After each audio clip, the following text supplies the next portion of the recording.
Arnisia Farman Road Safety Awareness Campaign Jaime Kiding Pong.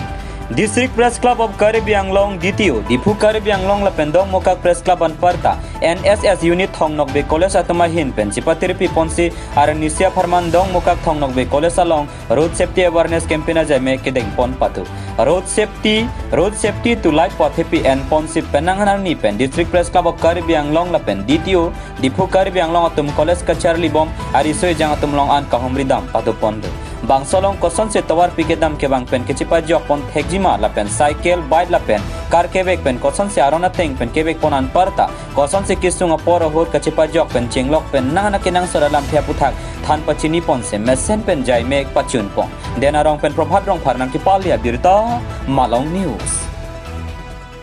সমীক্ষাত দেখা গৈছে যে 1,50,000 মানুহ প্ৰতি বছৰে পথ দুৰ্ঘটনাত মৃত্যু হয় আৰু সেই কাৰণে চৰকাৰে এৱাৰনেছ প্ৰগ্ৰাম এটা কৰিছে গোটেই দেশতে আৰু আমাৰো ডিস্ট্ৰিক্ট এডমিনিষ্ট্ৰেশ্যন আৰু ট্ৰান্সপোৰ্ট ডিপাৰ্টমেণ্টে জিলা প্ৰেছ ক্লাবক এটা দায়িত্ব দিছিল যে স্কুল কলেজবিলাকত বিশেষকৈ নেশ্যনেল হাইৱে কাষত থকা স্কুল কলেজবিলাকত আপোনালোকে এটা এৱাৰনেছ প্ৰগ্ৰাম কৰক তেওঁলোকৰ অনুৰোধত আমি বিভিন্ন বিদ্যালয়ত এই এৱাৰনেছ প্ৰগ্ৰামটো কৰিছোঁ আজি আমি Karkok higher secondary school Jengrongpi higher secondary school Langhung Pamgaon higher secondary school আৰু এই দত্ততা কলেজত এই অনুষ্ঠান কৰিলোঁ যে পথ সুৰক্ষাৰ যিখিনি নীতি নিয়ম সেই নীতি নিয়মখিনি মানি চলিবলৈ আমি ষ্টুডেণ্টবিলাকক আহ্বান জনাইছোঁ যিহেতু আমাৰ কাৰ্বি আংলঙত এতিয়ালৈকে এই বছৰ 53জন মানুহৰ মৃত্যু হৈছে পথ দুৰ্ঘটনাত যোৱা বছৰ 60জনৰ মৃত্যু হৈছে গতিকে এইটো কেনেকৈ আমি কমাব পাৰোঁ যে সেই কথাটোৰ কাৰণে আচলতে এৱাৰনেছ প্ৰগ্ৰামটো কৰা হৈছে আৰু এই এৱাৰনেছ প্ৰগ্ৰামটোত ছাত্ৰ ছাত্ৰীসকলৰ লগতে প্ৰফেচাৰসকলে আমাক সহযোগ কৰিছে সকলোকে ধন্যবাদ জনাইছোঁ আৰু আমি আশা ৰাখিম যে কাৰ্বি আংলঙত পথ দুৰ্ঘটনাৰ সংখ্যাও কম হওক আৰু মৃত্যুৰ সংখ্যাও কম হওক এইখিনি সকলোৱে মানি চলক পথ সুৰক্ষাৰ ওপৰত যিখিনি সজাগতাৰ ওপৰত আলোচনা হ'ল এয়া যথেষ্ট গুৰুত্বপূৰ্ণ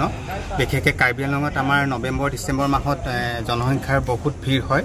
যেহেতু পিকনিক সিজন আহি আছে গতিকে এইখিনি সময়ত আমি অলপ পথ নিৰাপত্তাৰ ওপৰত বা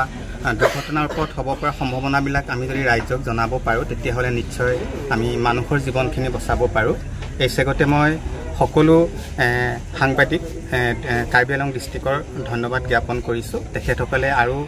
ডিচেম্বৰ মাহত এনেকুৱা সজাগতা শিবিৰ পাতক যিহেতু এতিয়া পিকনিকৰ ছিজন আহি আছে আৰু ছাত্ৰ ছাত্ৰীসকলৰ যিহেতু বাইক চলোৱা বা গাড়ী চলোৱাৰ যিবিলাক দেখা পাওঁ ৰাস্তা ঘাটে আৰু বিশেষকৈ কাৰ্বি আংলঙৰ মাজেদি যিটো 4 লেন হৈ গ'ল আমি যোৱা মাহতো 2-3টা ঘটনা চকুৰ আগতে ঘটা দেখিছোঁ গতিকে ঘটনাবিলাক আমি কেনেকৈ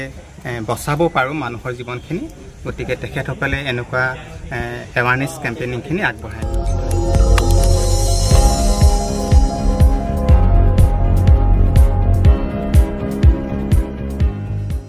Nang kelang bom lagi Malong News 24/7 Hampang Farman Klarda Kabirta.